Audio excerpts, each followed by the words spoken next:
Dimanche 11 juin 2023, Michael Fassbender a été victime d'un accident en perdant le contrôle de sa Porsche 911 lors des 24 heures du Mans.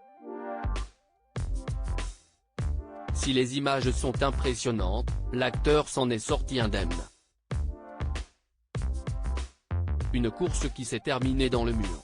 Fan de sport mécanique, Michael Fassbender participait pour la seconde fois ce week-end aux 24 heures du Mans.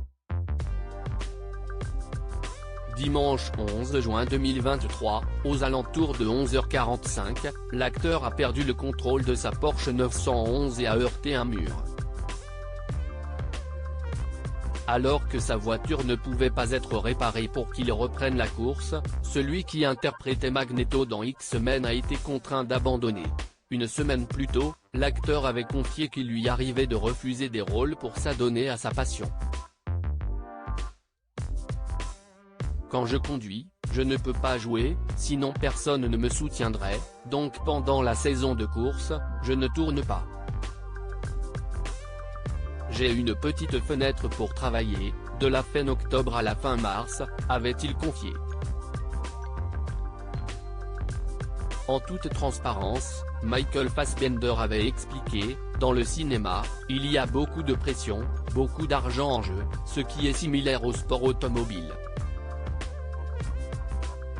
Sur un plateau, il y a des centaines de personnes avec lesquelles il faut vite apprendre à travailler en équipe, il faut s'adapter et apprendre rapidement. Évoquant la course de l'année dernière, où il avait terminé à la 16e place de la catégorie KTM, celui-ci avait ajouté, la course était très difficile. Un vrai défi mental d'autant que j'arrivais d'un tournage sans vraiment de préparation. Cette année, j'ai eu davantage de temps pour m'entraîner, et je compte bien apprendre de mon expérience passée.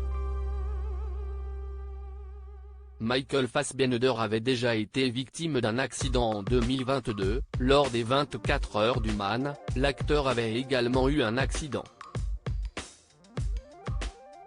Frank Lagorce, consultant d'Eurosport et ancien pilote automobile avait lâché, ce n'est plus un chrono qu'il faut, c'est un sablier.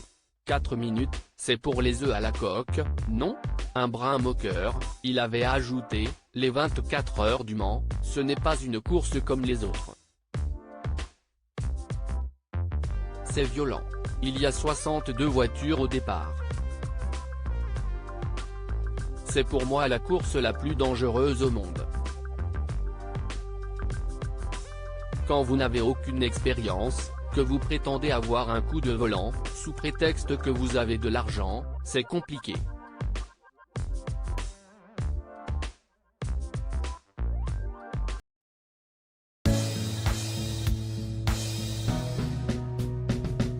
But there's all times through the rough times I think